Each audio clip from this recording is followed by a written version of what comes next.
Let's Talk Stil'rs is sponsored by Italian Village Pizza, Lawrenceville Distilling. Enjoy their handcrafted spirits. Visit Canton, Ohio. Red Fox Winery and Lounge. Call Italian Village Pizza on Stil'rs game day and say, "Let's Talk Stil'rs." And any size pizza is buy one, get one free. Takeout or delivery. Let's Talk Stil'rs. Huddle up, Steelers Nation. It's Tank and Mike for Let's Talk Stil'rs.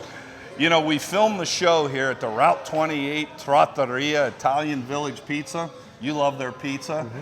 The way the show works, you know, we got to film on Mondays, and with this crazy schedule over the last couple, we got games on Wednesdays and Christmas and Saturday. We have no idea what happened with the Ravens game. 3 games in a 9-day stretch for the Steelers. It's harder on me, Mike. How am I supposed to talk smart and educatedly about the Ravens game when we filmed ahead of the game? It's tough on those players to battle back. Do you think we went down to Baltimore and won? Say yes. I believe so.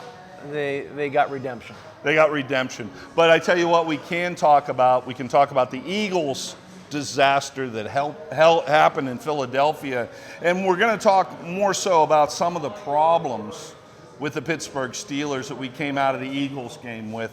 Mike, you had some reflections about Joey Porter's play in the Eagles game, and well, actually some of the things that are happening with Porter throughout this season. Well, he against the Browns, he started to get called for those penalties, getting a little holding, getting some pass interference. One of the top guys called in the league as far as number 2 in penalties for PI. But he's an aggressive player. He likes to play physical at the line of scrimmage. If you notice this past week, though, he does not want to get beat on that go ball, whether it be a mental thing of his. He is jumping outside on that press. And early in the game, you know, A.J. Brown, Devontae Smith, a couple times, they won easy on some slants, some easy completions, picking up 8, 10, 12, 15 yards. And then you go back to about the early in the fourth quarter, the the Eagles are backed up on the 1 yard line. And typically, you know, all offenses always say 2 things. One, go on a hard count. Right. It's because you can't, half the distance to the goal, you can't really lose anything. And the second thing is, you know, don't be afraid to take a shot because, you know, get it up quick. You're not going to hold on to the football. You don't want to take a sack. You don't want to have any holding penalties, so you get that safety. So quick drop back, get the ball up on a fade or go, get it out of your hands fast. You notice Porter did a very good job on A.J. Brown, jamming him and jumping outside, and A.J. Brown had nowhere to go. I think Jalen Hurts tried to back pat him. It wasn't there anyways. But because of that, the Eagles and clearly other offensive teams are taking notice of how much he jumps outside, how much he wants to take away the outside release from those receivers. So next play, what do? A.J. Brown sells that go ball again, jumps outside. I'm going to run that fade. Joey goes out with him, gets hands on.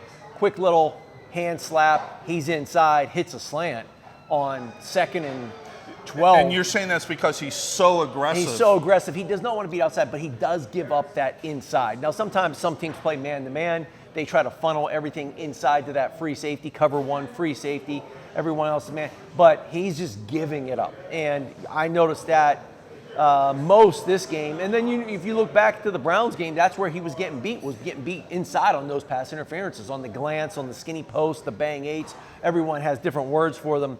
But, you know, on the short one, it's just a slant, and it's going to gash him. Who's your favorite social media star you follow? Michael Brewerly? So, you know, but like for as much as this is, you know, the Eagles, you know, before we go there, the Eagles, you know, time of possession. We talked about this last time. The Eagles needed to, or the Steelers needed to control the time of possession and the turnover battle. Well, they got the turnovers. They didn't capitalize on them. They got too early. They should have capitalized on those. Penalties hurt them. I think they ended up getting 3 points out of that. But the Eagles won the time of possession, 40 minutes to 20 minutes. You cannot have that. You can't cannot win have a that football power. game. No. So, but in the words of, you know, your number 1 fan, Michael Brewerly. Check his account out, Fikes. Michael Brewerly. Here's this picture. It's a minor setback for a major comeback. You know, hashtag loading. Now look, one of the reasons we're making fun of this Michael Brewery fellow, it's pretty much known around town that it's actually George Pickens, because the only thing he talks about, Michael Brewery, allegedly, yeah, it's like I can't. If a guy commits allegedly 27 murders, you got to say allegedly in the news, but it's allegedly linked to George Pickens. If it's not George Pickens, it's George Pickens' biggest fan.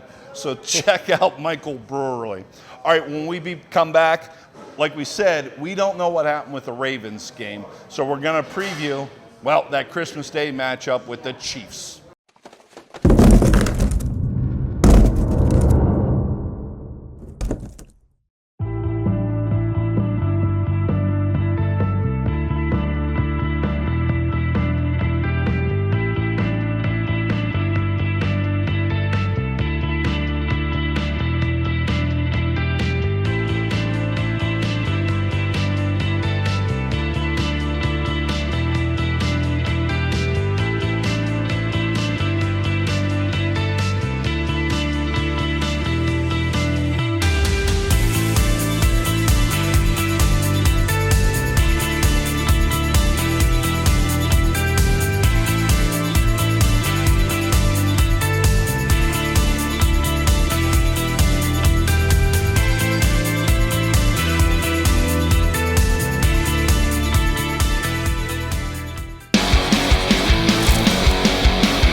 Lawrenceville Distilling, proud sponsor of Let's Talk Steelers.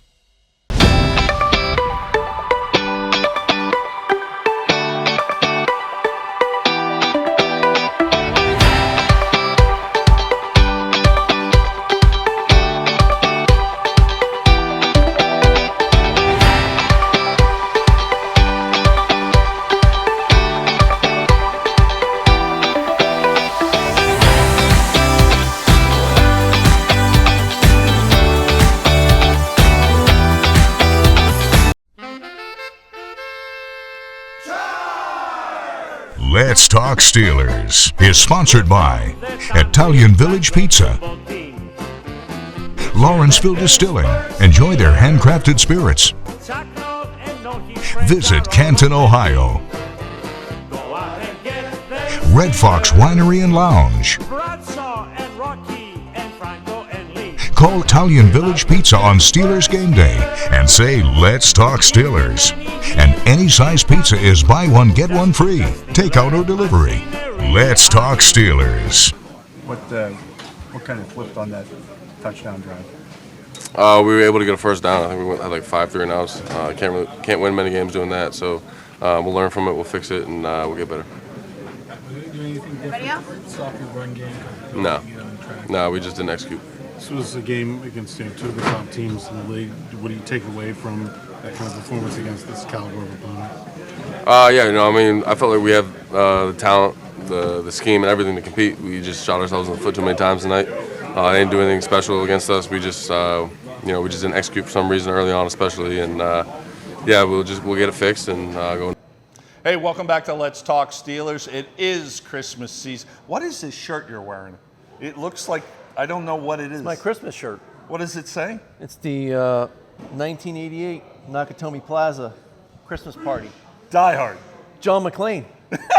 Had to save the party. It's a good Christmas movie. Great Christmas movie. Well, if you're gonna go to the Nakatomi Plaza for your Christmas party, don't show up empty-handed. No, go get some parking chair vodka from our good friends at Lawrenceville Distilling. It is the season to make merry, so I would think that some parking chair vodka would do that for you. Well, parking chair vodka. They have some other ones as well, don't they? They've got, what do they got? They've got Asness. They've got Yunzer gin. They got some great stuff down there. What do you think Hans Gruber would go for? Gin. Gin? Yeah. All right. Yeah, of course, he was a little goofy. The absinthe would definitely do that. Okay. All right. Again, hey, we film earlier in the week. We have no idea what happened down in Baltimore. We're going to assume the Steelers took care of business in Baltimore. Big question mark right there. I don't know. So we're talking about the Chiefs game coming up. You know, our Steelers offense, Mike, when I was in Latrobe checking out training camp, Friday Night Lights, which seems like 1,000 years ago, one of the things that stood out to me was all the weapons we had. What I'm not happy about is Arthur Smith's offense. I'm going to throw it to you after I say this. Look, it wasn't really hard to look good as an offensive coordinator for your Pittsburgh Steelers after Randy Fichtner and Matt Canada came through here calling offenses. Mike, I'm really wondering if Arthur Smith knows what he has with these tools. I'm going to start with this, and we're going to pick through some things, all right? Najee Harris to the outside on these pitches, it doesn't work. Why into week 16, 17 is he still trying to pitch the ball to Najee Harris? Well, it does. It gets him out space. You know, the Eagles, if you look back to the Eagles game, they kind of clogged up the middle. They did get him, it was a glorified pitch. They kind of gave him that little swing pass, and they ended up getting the penalty by Washington, blocking him all the way into the end zone. Great play. I mean, picked up 15, 18 yards, got him down to the 4, but then the penalty took them back. I love getting him outside and getting him in space, letting that hit that full speed a little bit. Yeah, but it's not effective all the time. Not all the time. But so what you got to do is you got to get the receivers got to be a little bit more aggressive in the blocking, in the run game. You got to be able to get up to that next level to the safeties, block most dangerous man, and kind of have a feel. Now, I like the offense. I like the scheme. I like where it's running. I'd like to just see it open up a little bit more on the early downs. No, it's not all. Define what you mean open up on the early downs. You know, this past week kind of got into that, you know, that run, throw feeling. You know, like, hey, we're going to try to establish a run. We got nothing. We're going to try to do it again. We got nothing. Now it's 3rd and 9, 3rd and 10. It's much more difficult to throw the ball when you got the defense with the ears back. Now, if you notice, the Eagles, when they first came out, they came out in the very first play of the game in a bear front, which is guard, both guards covered and the center covered, which is a run-stop defense. They were banking on the Steelers. Why not go to Russell Wilson then and let him audible out of it? So that's the thing, is a lot of times in the NFL, most teams will script the first 15 plays. And they want to see a look. And sometimes they will have a play like, hey, just go ahead and let it eat. And sometimes, hey, we got to check out. They're going to have some potential checkout plays. You know, a lot of times you hear the alert, you know, the quarterback's alert, that means they're going to play 2, or even some quarterbacks will go kill the first play, go to the second play. And the last one is, you know, teams are going can. And what the can is that's just saying we're throwing the first play into the trash can, and let's go to the second play. So they got to have that ability, or at least give Russell Wilson that opportunity to make that check, to run the ball up in the middle of the field in a bear defense It's not, especially on the first play of the game. You know, you want to, I get it, but you don't want to, nerves are there. You don't want to make it too fancy. So you don't want to do too much at the line of scrimmage where you get a penalty and now it's, you know, 1st and 15. How at the same time, you can't, this is professional football. These guys should be calmed down, and you got to get yourself in the best position to make the correct play call at the line. Russell Wilson is a veteran. If it was just Justin Fields, I would never trust him. But Russell Wilson is that guy. Yeah. He can make that call. How about this? Maybe twice a game on their drives. Okay. How about this, which is driving me crazy? 2 things. 3rd and 4. And Arthur Smith keeps dialing up the go-to, the moon ball. Well, that's not... And the red zone offense. Those 2 things are killing the Pittsburgh Steelers. Well, I like the red zone offense last Where do you week. want to start? You want to start with the red zone, or do you want to start with it's 3rd and 4, and he's throwing the ball down the field for 27 yards? Well, against Cleveland, the Steelers' offense, red zone offense, was great. And, you know, one thing they did was the RPO. We talked about it. They hit Van Jefferson. Where was it in Philly? Well, Philly used it on Pittsburgh. Yes, they did, effectively. And Tom Brady called it the pop pass. That to me was not a pop pass. Pop pass is when you block down and come out. A.J. Brown, he gave a stutter. Leave poor Tom Brady alone. He got hit in the head a bunch of times. Okay. He's not the best announcer. What it was is, he'll get better. If you look at the film, there was a little delay, and he ran a glance. A glance is a deep slant or a 5-step slant or a short post, okay? Hooley on Porter, hey, let's delay him. Let's get inside. All Jalen Hurts is doing is he's just reading the safety. He puts the ball out there. He reads the safety. Safety comes down. We're pulling and throwing. Okay, you're talking about the Eagles using effective red zone, but because you got to defer. What about the Pittsburgh Steelers red zone? So, hold on, we got the weapons. We got Darnell Washington, who's 6'30", and will catch anything you throw at him. Freiermuth has proved the last couple of weeks he's back. So that's the thing is what you what have I about Jalen Warren is to the throw a Steelers dump pass. had- You have Austin crossing patterns. You're talking about the Eagles as an illustration of a great. But the they Steelers used have it- the weapons. they- What is Arthur Smith doing? So the Steelers used it against the Browns. They weren't really in the red zone this week. I mean, when they did get there, they got the penalty that pushed them back. And if you look at that, they got down there and Washington's penalty pushed them back. Okay, but still, you have after to getting get down down in the red there, zone. they should have been effective, and they weren't. It was done. Boom. You had to rely on Boswell. Well, again, you got to look what the Eagles did. They went heavy zone, confused them, got after the quarterback with a 4-man rush, okay? So how do you got to be quarterback's either got to make a play with his legs, or he's got to try to clear a double zone, okay? Or clear out a zone. They weren't playing man-to-man. A lot of times in the NFL, you get man-to-man down the coverage. You get those rub plays. That's what you're looking to do. When you get the zone, you have to clear one zone and then bring another guy in. How do you know this and Arthur Smith does He not? does know it. Then It's why just- the hell isn't he doing it? I'm not in the beanies. Okay, moving on then. But I think what you're saying is listen, you look at the third down. You They were can't third, not have a red zone offense if you're going into the playoffs. But they got to be more productive on first and second down, and that's what I think you're getting at. Yes, I like the play calling. I just think the order of the play calling might be a little out. Instead of being so run heavy first and second down, maybe throw it first, and then the Eagles, they threw it first, second down, and they brought that third down. Leave run the in. Eagles alone. Stay on his But I'm Stil'rs. saying that, use the pass a little bit more to set up the run. I agree. They're trying to run I to agree. set up the pass too much, and they don't have that type of personnel. I think they got to really try to get that quick passing game, get some of the intermediate passes. The Eagles were sitting here so heavy. You got that intermediate level behind them. You hit that early. Now that's going to soften up that first level of defenders, to soften up a little bit, and now it's going to open the run game. So I think winning on first and second down will be better for them. Because what happens is 3rd and 10. When you get in the 3rd and 10, it's hard to convert. And you look at third down conversion this past week for the Steelers; they were 3 for 10. The Eagles were 10 for 17. 30% is not going to win. No. They won the takeover battle. They lost the third down conversions. They lost the time of possession. They lost to the Eagles. Again, Minor setback for a major comeback. Again, Adjustments will be made. Loading. Who says that all the time? Your buddy. Michael Brewerly. One of the geniuses of social media. All right, when we come back, we're going to talk about, your old coach, Andy Reid, down there with the Chiefs. Yeah, Mike played for Andy Reid when he was with the Philadelphia Eagles.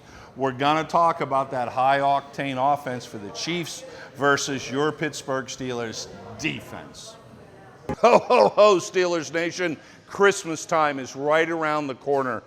Charlie Batch's foundation does some incredible work working with youth right here in Pittsburgh. Why not help out Charlie's kids this holiday season? Log on to batchfoundation.org, batchfoundation.org, and you can learn how to donate, some cash or toys for Charlie's kids through Batch of Toys for the holiday season.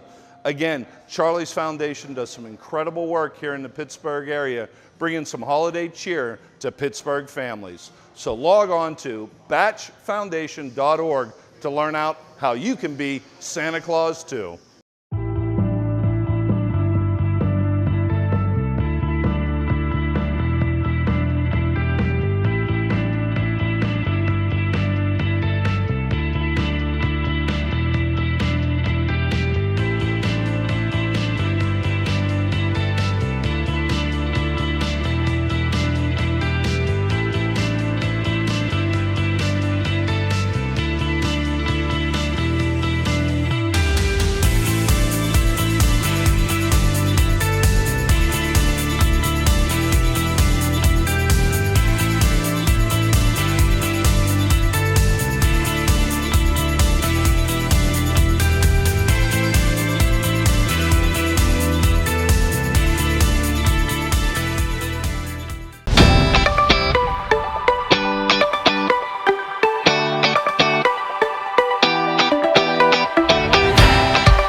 Lawrenceville Distilling, proud sponsor of Let's Talk Steelers.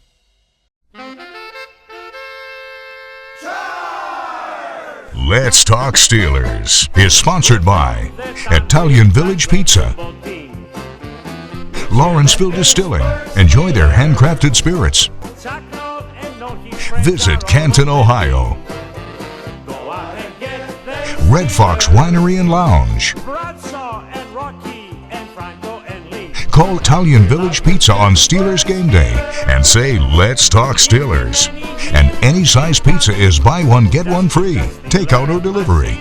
Let's talk Steelers. Hey, welcome back to Let's Talk Steelers. Mike and I want to wish you, well, happy holidays. It's been a great season for the Steelers so far. It all started in Latrobe. You know, if you go to the Latrobe and you call it Latrobe, you're good. If you go to Latrobe and call it Latrobe, the people in my hometown are going to argue with you. So I don't want to get into this with you one more time, but it all began in Latrobe. It's been a great season so far. Mike, as this team prepares for a playoff run, we've clinched it even though we lost in Philadelphia. Got to take care of business with the Chiefs. Back to the Chiefs. What they're doing this year is, you know, they don't have that deep threat. Now, they do, actually. They just haven't used it. They've got a rookie, Xavier Worthy, who is a speedster. And if you match him up one-on-one and he gets one of his routes, like a post, a go, deep corner, angle corner, the wasp route that they called for Tyreek Hill back when he was there, if they get that shot, Mahomes will take it and he will make you pay if you get that one-on-one matchup with Worthy. I don't know what type of underneath receiver he is. I think they utilize Kelsey more. Their other tight end, Noah Gray, who's been coming on. Well, that Juju is another one, and now they got DeAndre Hopkins as well. Yes. Who, yes, he's getting up there in age, but he still is capable of being a very productive receiver in this league, and he's got some of the best hands around. So they've got the weapons. Yep. They've got Isaiah Pacheco back. They've got Kareem Hunt now. So what they're doing is they're not just feeding their horse Kelsey and Tyreek Hill like they have in the past. They've got everyone. And what they're going to do is they're going to feel it out. They're going to have what Andy Reid will do is he'll have a package of plays for certain players. So let's say we got Travis Kelsey. I want to get him involved in the game early. I'm going to have this set of plays here for him. Xavier Worthy, I'm going to have my shot plays for him. Hey, this is a big game for Juju coming back to his home team. Let's get him a little extra touches. Let's get him fired up. Let's get him emotionally involved in this game. Yeah, absolutely. And you'd be crazy not to. And that's right? what he does. And we used to go in on Saturday mornings as the quarterbacks. You know, myself, Donovan McNabb, and Coy Detmer, and we'd sit down with Andy and we'd sit there with the game plan. And he had the game plan all drawn up. We would get copies of it as players. We'd sit there. We'd go through it. We'd go through our calls, our first down calls, our run plays, our short yarder runs, our goal line runs, our goal line passes. It's not like he's like looking at the Cheesecake Factory menu on he gets down on the 1 yard line. He's like, let's go with this one. No, he's probably got 2 or 3 plays lined up, and that's it for that section. Then he'll have it broken down, like 1 to 3, 3rd and 1 to 3, 4 to 6, 7 to 10, and then 10 plus or 12 plus. But he'll have all those plays and he'll have sections for his players. So he will want to get the ball to certain guys. And then he does a very good job of mixing in the first 15, and he does try to get certain guys involved early. When I was in Philly, we had T.O. You needed to get T.O. involved early. You didn't want him checking out mentally. You didn't want him not feeling like, hey, I'm not getting the ball and get that attitude. You wanted to get that ball to him early, make him feel like he's involved in the game early. And that's one thing Andy Reid does, and that's why he's been successful, is understanding players' personalities, understanding that they want the ball. He loves Pacheco and how hard he runs. Now that he's back, I think it's his 2nd week back, 3rd week back, or actually it'll be his 3rd week back now. He's a hard runner. He loves to get creative, and he loves his players to get creative, making those plays. So it doesn't necessarily everyone's like, oh, Andy Reid wants to air it out. No, he's a creative play caller, and he's a genius. You don't have to be You don't have to air it out to be a creative play caller. A lot of those little shovels. He Well, loves Mike, the that's shovels. what scares and me. one thing that he's really good at is his screen game. That's his what screen game scares is me. better than anyone else in the league. He's going to attack these Pittsburgh linebackers to start with. I talked earlier in the year about Patrick Queen. Yeah, he's a thumper, but I do see some cracks in his pass coverage. If it's in front of him, he can make it, but he gets lost in pass coverage. I totally believe that your former coach, Andy Reid, is going to attack the Pittsburgh linebackers to start with both tight ends. Then from there, build it out. Then you get into Pacheco, as you said. He is dangerous. I don't care whether you're hitting him in the flats. I don't care whether you're handing it off to him. That guy, well, he's a mini Jalen Warren. So what Coach Reid does is he does a great job with he's just not drop back, bring the rush, old school screen. Right. It's play action, half boot setup, throwback. It's literally pump, jailbreak here, reverse out, hit swing on this side. It's a double screen. And then they've got the third one where they'll pump the jailbreak, they'll reverse out, pump that one, then they'll get the tight end leak down the middle. He's creative in all that. And you've got a quarterback that can do that. And he can The make all the rattlesnake. throws. He can, all the different arm angles. But the key to stopping those screens is not necessarily the linebackers. It's going to be how fast can the Steelers' defensive line identify it being a screen, stop and retrace. Well, we got Benton, who's a screen killer up in Cleveland. Stop and retrace, and that's the key. Because what happens is if you stop and retrace and you get to that, now the quarterback is forced to do two things, really. Either one, run it, which is not the best thing in that point, because the defense is typically reacting to that. And two, it's just throw it at his feet and throw it away. Because you can't throw it out of bounds downfield because now you're going to get an illegal man downfield. So when you throw a screen away, it's always at the feet of the running back. You cannot let that ball cross because there's timing involved. So if the D-line for the Steelers, if this week, practice the screen, retrace, stop and retrace your steps and get back to where that ball's going. All right, from the Italian Village Pizzeria, Trattoria, here on Route 28. Merry Christmas from Mike and me and the guys behind, well, the crew we call them. From everybody at Let's Talk Steelers, Merry Christmas and Happy Holidays to you. We're from the town with a great football team.